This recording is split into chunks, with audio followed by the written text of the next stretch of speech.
Guys, welcome back to అలా కాసేపు. So నిన్న అంటే 27th రిలీజ్ డే రోజు 11:15 షోకి మేము కల్కి మూవీకి టికెట్స్ బుక్ చేసుకున్నాము లులు మాల్ సినీపాలిస్లో. మా ఆయన అయితే పార్కింగ్ ఎక్కడ చేసామని ఫోటో తీసుకుంటారు ఎవ్రీ టైమ్. వీళ్ళు ఎంతమంది అలా ఫోటో తీసుకుంటారు కామెంట్ సెక్షన్లో చెప్పండి. లులు మాల్ ఎంటర్ అవ్వగానే అక్కడ ఫుడ్ తీసేసుకుని డైరెక్ట్ ఫుడ్ కోర్ట్కి వెళ్ళి ఫుడ్ ఫినిష్ చేస్తామన్నమాట. మీరు ఎప్పుడైనా అలా చేస్తారా? ఫుడ్ కోర్ట్లో అయితే చాలా కాస్ట్లీ ఉంటాయి, లులు మాల్ అయితే రీజనబుల్ ప్రైజెస్కి ఉంటాయి అనమాట. ఫుడ్ ఫినిష్ చేయగానే మాకు మూవీ టైం అయిపోయింది. క్యూ చూసారా ఎంట్రన్స్కి ఎలా ఉందో. సో ఎంటర్ అవ్వగానే లోపల క్రౌడ్ కూడా అలాగే ఉందన్నమాట. సో ఫైనల్గా మేము మా సీట్స్లో సెటిల్ అయిపోయాం. మూవీ కూడా టైటిల్ పడిపోయింది. స్టార్టింగ్లో అయితే కురుక్షేత్ర యుద్ధంది యానిమేటెడ్ విజన్ అనమాట. చాలా బాగా అనిపించింది చూస్తుంటే. ఆల్సో ప్రభాస్ది ఎంట్రన్స్ సీన్ కూడా బాగా అనిపించింది. కానీ ఏంటో ప్రభాస్ అంతా కామెడీగా యాక్ట్ చేసినట్టు అనిపించింది first half.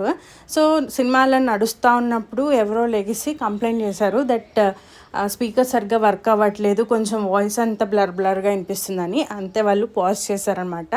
So technical ఇచ్చిందేమో clear చేద్దాం అన్నట్టు ఆల్మోస్ట్ ఒక 20 minutes పాజ్ పెట్టారు. చాలామంది ఈ గ్యాప్లో T20 మ్యాచెస్ చూడడం స్టార్ట్ చేశారనమాట. అందులో మా ఆయన కూడా ఒకళ్ళు మంచిగా ఎంజాయ్ చేస్తున్నారు గ్యాప్ దొరికిందని చెప్పి. సో కాసేపటి తర్వాత మళ్ళీ ప్లే చేశారు మూవీ. బట్ వాయిస్ అలానే బ్లర్గా అనిపించింది. అమితాబ్ బచ్చన్ ఎంట్రన్స్ అయితే చాలా బాగా అనిపించింది నాకు. సో అలా మా బ్లర్ నాయిస్ తోటే ఫస్ట్ హాఫ్ అయితే ఫినిష్ చేస్తాము. ఫైనల్గా ఇంటర్వెల్లో చూస్తే అందరూ బయటికి వెళ్ళిపోతున్నారు. అసలు ఏంటి వీళ్ళు వెళ్ళిపోతున్నారా లేకపోతే స్టాఫ్ ఏమైనా ఆల్టర్నేటివ్ అరేంజ్ చేశారా అని చెప్పి మేము కూడా బయలుదేరితే అక్కడ స్టాఫ్ చెప్పిన విషయం ఏంటంటే ఫస్ట్ నుంచి చూడాలనుకున్న వాళ్ళు స్క్రీన్ 1కి వెళ్ళండి, సెకండ్ హాఫ్ కంటిన్యూ చేయాలనుకున్న వాళ్ళు స్క్రీన్ 2కి వెళ్ళండి అని చెప్పారు. సో ఈ బ్రేక్లో మేము బ్రౌనీ అండ్ కాఫీ ఆర్డర్ చేసుకున్నాము. సో మంచిగా ఎంజాయ్ చేస్తామన్నమాట. సరే స్క్రీన్ 2 అన్నారు కదా అని చెప్పి డైరెక్ట్ వెళ్ళి స్క్రీన్ 2లో కూర్చుంటే అక్కడేమో మళ్ళీ స్టార్ట్ చేశారు ఫస్ట్ నుంచి. సో అప్పటికే టైం వాజ్ లైక్ 2:15 AM అనమాట. ఇప్పుడు మళ్ళీ మూవీ స్టార్ట్ చేశారు. మా ఆయన అయితే పడుకున్నారు సెకండ్ హాఫ్ స్టార్ట్ అయిన తర్వాత లేపని చెప్పి.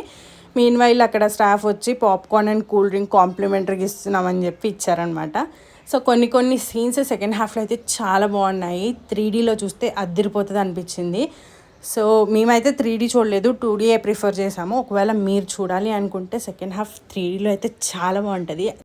మెయిన్గా చెప్పాలి అంటే ఆ వార్ సీన్స్ అనమాట చాలా బాగున్నాయి. 3Dలో చూస్తే ఇంకా ఇంప్రెస్ అయిపోతారు అనిపించింది.